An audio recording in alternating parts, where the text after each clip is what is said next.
Michigan's rock station. Q106. Hello, hello. Hey, it's Alexis Noriega. How you doing, buddy? I'm doing all right. Excellent, excellent. Hey, thank you so much for joining us. Alexis Noriega, one of our many, many guests coming your way at Capital City Comic Con. That's going to be invading the Lansing Center again this coming July 11th through 13th. We've got 3 days of comics, collectibles, and when it comes to cosplay, especially cosplay with wings, nobody does it better than Alexis freaking Noriega. So it's been a minute since we've talked. How's life been treating you? Pretty good. It's been okay. I've been doing a lot of moving, so that's Okay. always fun. Yeah. And do you have a single friend with a truck? You got to have somebody you know with a truck, right? Oh, I got a truck. I'm Oh, good. so you're the friend that everybody's I'm the welcoming. friend that has the truck. Yeah. Perfect. Perfect, man. Well, Alexis, the last time we talked, you had mentioned that one of your big ambitious projects you were working on was doing the Falcon wings, Marvel's Falcon. How did it go? Was it successful? Well, so unfortunately, not successful. I did get the design down, but the way the actuators need to attach became a problem with mechanical advantage. So we Mhm. have to figure out a different setup so that we can overcome that. Or I have to put on a whole nother set of actuators, which adds weight and money. So At, at some point, if you're being crushed under the weight of your own project, there's got to be a sustainability issue there. yeah, so but I mean, it was also one of those where it was a project somebody had asked if I could try and do for an event they wanted them for, and we couldn't figure it out in time for the event. So it's been half abandoned, but it's there. I'll It's get it's back to it someday. it's still the white whale, I think. Yeah, it's one of them. I've got a couple of those. Oh, really? No. Okay. What's Alexis Noriega's other white whale besides the Falcon? Because with the Falcon, you're trying to do that whole shield configuration thing too, and that's a whole thing, dude. Yeah, because you're trying to get it to like at least you can't make it collapse down into the backpack because physics and reality are things that I have to deal with that CGI artists don't. But Right. you can do the shield. But the no the there's been a couple of what is it? Vulture from the Spider-Man movie is another one that I want to do, and I want to have the fans actually work and Mhm. that kind of thing. So that's Gotcha. another one that is on the back burner while I finish other things. So Gotcha. Gotcha. It's funny you mentioned, CGI artists, and how they don't have those particular limitations. What I noticed when I'm looking at the Capital City Comic Con lineup, like like you're one of the few creators that are going to be in that space who doesn't have AI breathing down their neck. Like yeah. you actually really, it's kind of an enviable position these days. Yeah, I think that like when you're dealing with like physical media, like I obviously do video and photography of my work, but the work itself is a physical object.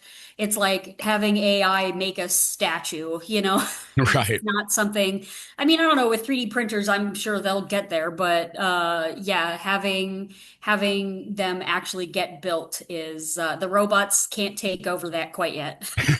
You got a little ways to go before that happens. Yeah, the robot revolution can't quite do it yet. That's the thing of it. And one of the things one of the bits of umbrage that I take with AI, aside from some of the more dubious implications of how it's fed and all that sort of thing, is that calling it artificial intelligence is a misnomer because I believe intelligence presupposes the ability to ask questions. AI, you ask it questions and it spews out a lot of garbage usually, but Yes. but it doesn't ask questions on its own. For instance, it doesn't ask, "Hey, what if I turn pot leaves into wings? Tell me about Fairy Jane." I was looking at your portfolio and I'm scrolling down. I was like, "Is that what I think it is?" Like, okay, Heck yeah. how did the Fairy Jane project come about? Okay, so well, I mean, I was asked to make a themed set, and I was looking at the pot leaves themselves, and I was just like, honestly, I don't even have to do anything. They're already a great, beautiful shape, and so I just kind of like tweaked the curvature and like the proportions a little bit so that they, fit on the frame and everything and looked the right size and all of that. Um, and then made them. And honestly, they're one of my favorite sets to make, just because in part the people that want them are always really fun. Like, so, So so I was just make them. They're not too hard to make. They're a pretty small set. So well compared to individually crafting feathers and that sort of thing for sure. oh yeah. I mean, I don't know what the HIPAA laws are as far as your clients go, but I have to know, was it a dispensary that wanted their sign person to wear them where they're doing the sign spinning thing? Is that No, the first person that ordered them, like she did, some modeling, but mostly like mermaid shoots and kind of some fantasy stuff. And she had this character that she did that was this little pot fairy. Um, and so she asked me if I could design something for her, and that's what came out of it.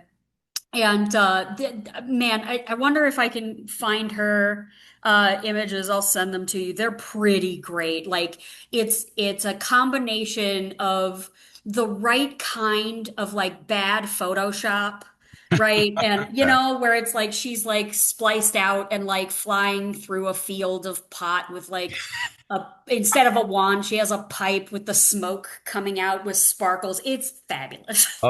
that is terrific. And now some dispo owner is going to watch this and go, "Oh, okay, you know what? That I am going to have my sign spinner guy wear these. That's going to be terrific." Exactly. Yeah. Why What a, not? so that's a pretty cool custom project. What's one of the more unique custom project requests you've received? Honestly, like Miss Ukraine to this day is probably the most creative one, just because it had a lot of individual challenges that nobody had asked me to do before. So that one honestly is still top of mind. It had the armor on the top that had, custom designs on it, and it had metallic wheat designs on all of the feathers and that kind of thing. So yeah, Miss Ukraine was that 2021 Miss Universe, I think. Yeah. I need to look this up now. Is that Oh yeah. is this in your portfolio? I must Yeah, have. somewhere on Instagram. Okay, I But was if on the. you put Miss Ukraine, Miss Universe Ukraine wings, it'll probably come right up. I'm doing that right now. Universe Ukraine wings. Let's take a look here. Quit. Oh my God. This is amazing. I was going to ask, you made this? Yes, of course you did. Why would you be Yeah. asking me about it otherwise? That's incredible, Alexis. How did you get linked up with Miss Ukraine? How did you get linked up with them? Well, just like I get linked up with most people, they find me. Oh, wow. So, I'm one of the few people that make moving wings for a reason. It takes forever. It's not an easy thing to do. It's a giant pain in the ass. Feathers get everywhere. Not many people want to do it. So, so because of that, honestly, I get a lot of inquiries. If somebody wants moving wings, they come to me. So. I love it. Once again, good luck doing that, AI. You're not there yet. No. So you have a really cool Patreon as well. What are some of the bennies that people get when they subscribe to your Patreon? All of my tutorials, so I know there are tutorials out there that are free and quick overviews that kind of go over what the proportions are and how it goes together, and you can see the movement and whatnot, but they don't go into the specifics. I have tutorials going into each individual part. I have, it's a 45-minute tutorial on making the feathers, and then another 45-minute tutorial on doing the wiring, and so on and so forth. And not only going over the process itself, but like the mistakes I made, so that you're not like, oh, maybe I could just, do this instead. It's like, no, I tried it. Don't do it. Don't do it. So there's that. I also do post if I'm experimenting with something and I totally up, I will post it and say, okay, guys, I almost blew up my shop. Don't do this, that kind of thing. Right now, I just posted an overview video where I tore apart a cheap set of wings from China and went over the pros and cons of using, it was like a flapping fairy wing thing.